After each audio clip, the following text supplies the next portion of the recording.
for today's video ay impake moment. Dahil kung malamig dito, mas malamig doon. Siya, carry na siya, pero hindi talaga to siya. Kailangan lang magdubli-dubli lang tayo. Ang ganap ko for today, yan ang ganap ko for today. Mag-impake tayo dahil mamayang gabi ay lilipad kami papuntang Sydney. Dahil yung mga bata, bunso ang importante, no? Dahil kailangan ko siya i-guide. Dahil sa atin, iba kasi pag nag-renew, dahil Philippines passport pa nga, kailangan sa atin, sa edad niyang 16, turning 17, ngayong August, as in minor pa siya sa atin, no? Pero kung dito sa Australia, parang adult na minor, parang ganun. So, pwede na sila hindi i-guide. Pero sa atin, iba kailangan i-guide sila ng magulang. Lalong-lalo na pag nag-renew ng passport. So, no choice kami ni husband, kundi samahan sila. Kung pwede lang sana sa atin, kung hindi siya talagang minor, without parent, pwede na sila Adrian, yung kapatid niya, magsama sa kanya. Dahil hindi ganun. So, babalik na naman kami sa Sydney. Siguro pang 4th time ko na to. Pang 4 or pang 5. Kung hindi ako nagkakamali. Yung pinagkaiba lang ngayon dahil kaming lahat pupunta lang Sydney. Diba? Mas masaya. Ito na nga, kalat-kalat na dito.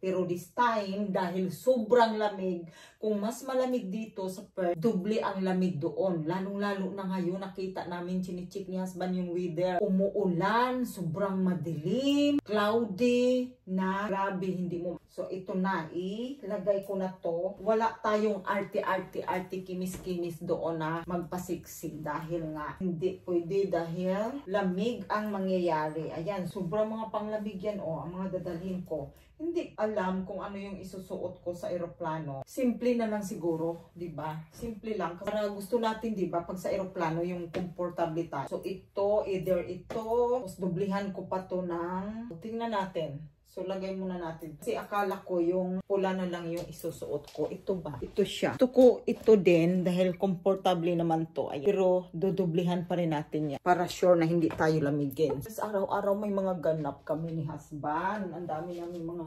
inaasikaso, no? Pero ang mga bata, si Andrea, si Crystal, nag-work pa sila. Mabuti na lang yung flight namin, 8:30 ng gabi. So, nakapag-work pa sila hanggang 5. Tamang-tama yun. So, yan naman ang gusto nila, mag-work pa sila. Puro tayo pantalon ngayon. Walang mga short, no? Hindi pwede magdadala ng short dahil nga sa panahon. Sayang, no? Sana summer. So, no choice tayo. Ang importante, makapag-renew ng passport. Yung mga bata, uy, ito na lang siguro ang isuot ko sa aeroplano. Ayan. Very ano siya.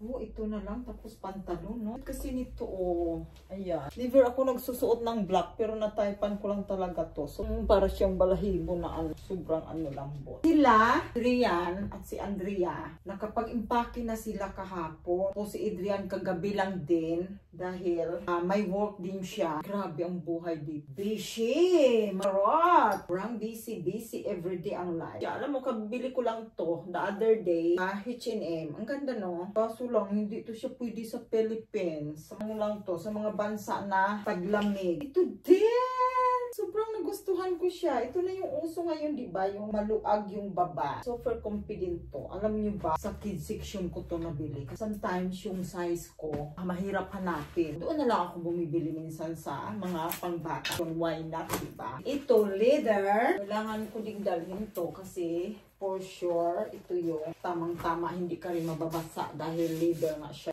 Tamang-tama to sa weather sa Sydney. Husband siguro, mamaya na siya mag-impake. So, tig-isa kami ng luggage. Siya nang bahala sa kanya. Kung napupuno na nga, wala. Bagay, pwede naman akong mag-hand carry. Allowed naman ng 7 kilos mag-hand. Hindi ko na siguro to dadalhin. Ay, may nabili pala ako raincoat na ayun, nandoon ko na ilagay sa hand carry. Ito pang raining dito. Yes, dadalhin natin. Para may palalitan akong pang rainy day. Ito, tama din to doon. Ayan, pal. Yun ang mahirap, no? Kasi pag mga pang winter yung damit mo pala, napupuno na kaagad yung luggage mo.